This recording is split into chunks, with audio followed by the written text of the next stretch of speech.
বিশ্বজুড়ে খ্রিস্টান ধর্মাবলম্বীরা প্রতি বছর ২৫ ডিসেম্বর জাঁকজমকপূর্ণভাবে বড়দিন বা ঈসা আলাইহিওয়াসাল্লাম অর্থাৎ যীশু খ্রিস্টের জন্মদিন হিসেবে পালন করলেও কুরআন ও অন্যান্য ঐতিহাসিক দলিলাদি তার জন্মদিন হিসেবে ভিন্ন এক সময়ের ইঙ্গিত দেয়।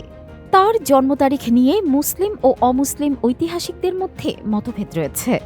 সাম্প্রতিক গবেষণা ও ধর্মীয় পাণ্ডুলিপিগুলো ২৫ ডিসেম্বরের পরিবর্তে ভিন্ন এক সময়ের দিকে নির্দেশ করে। ঐতিহাসিকভাবে ২৫ ডিসেম্বর হজরত ঈসা আলাইহিওয়াসাল্লামের প্রকৃত জন্ম তারিখ হওয়ার কোনো সুনির্দিষ্ট প্রমাণ খ্রিস্টান ধর্মগ্রন্থেও নেই। বাইবেলের লুক ও ম্যাথিও গসপেলের বর্ণনায় জন্মের সময় যে আবহাওয়া ও পরিবেশের উল্লেখ রয়েছে তা ডিসেম্বর তথা শীতকালের সাথে সামঞ্জস্যপূর্ণ নয়। তাহলে ২৫ ডিসেম্বর কেন যীশুখ্রিস্টের জন্মদিন হিসেবে উদযাপন করে খ্রিস্টানরা?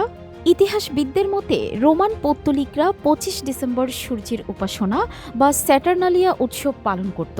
পরবর্তী সময়ে খ্রিস্টান চার্চ পৌত্তলিকদের খ্রিস্টান ধর্মে আকৃষ্ট করতে এই তারিখটিকে যিশুর জন্মদিন হিসেবে গ্রহণ করে।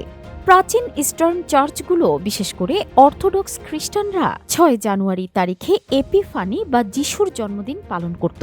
২০০ খ্রিস্টাব্দে মিশরের আলেকজান্দ্রিয়ার ক্লিমেন্ট সহ অনেক খ্রিস্টান পণ্ডিত ২০ মে এবং ১৯ বা ২০ এপ্রিল তারিখের কথাও উল্লেখ করেছেন।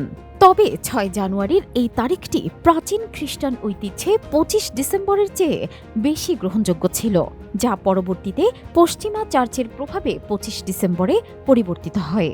ইসলামী দৃষ্টিকোণ থেকে হজরত ঈসা আলাইহিওয়াসাল্লামের জন্মের সময় সম্পর্কে পবিত্র কোরআনের সূরা মারিয়ামে স্পষ্ট ইঙ্গিত পাওয়া যায়। আল্লাহ তাআলা ইরশাদ করেন, তুমি তোমার দিকে খেজুর গাছের কাণ্ড নাড়া দাও, তা তোমার উপর পাকা ও তাজা খেজুর ফেলবে। সূরা মারিয়াম আয়াত ২৫। এই আয়াত থেকে বোঝা যায় হজরত ঈসা আলাইহিওয়াসাল্লামের জন্মের সময় খেজুর পাকার মৌসুম ছিল। মধ্যপ্রাচ্যে বা ফিলিস্তিন অঞ্চলে খেজুর পাকে মূলত গ্রীষ্মকালের মাঝামাঝি বা শেষে খ্রিস্টাব্দে, যা জুলাই সেপ্টেম্বর। ডিসেম্বর বা জানুয়ারির প্রচণ্ড শীতে গাছে পাকা খেজুর থাকা প্রাকৃতিক নিয়মের বিপরীত। এই সূরার ২৪ নম্বর আয়াতে আল্লাহ তাআলা বিবি মারিয়াম আলাইহিওয়াসাল্লামকে ঝর্ণার পানি পান করার নির্দেশ দিয়েছিলেন। শীতকালে বেথলেহেম বা জেরুজালেম অঞ্চলে প্রচণ্ড ঠান্ডা থাকে, যা সদ্য প্রসূতি মায়ের জন্য উন্মুক্ত স্থানে গোসল বা পানি পানের অনুকূল নয়। তাই অধিকাংশ মুসলিম মুফাসসির ও গবেষকদের মতে হজরত ঈসা আলাইহিওয়াসাল্লামের জন্ম গ্রীষ্মকাল বা প্রাক শরৎকালে হয়েছিল, শীতকালে নয়।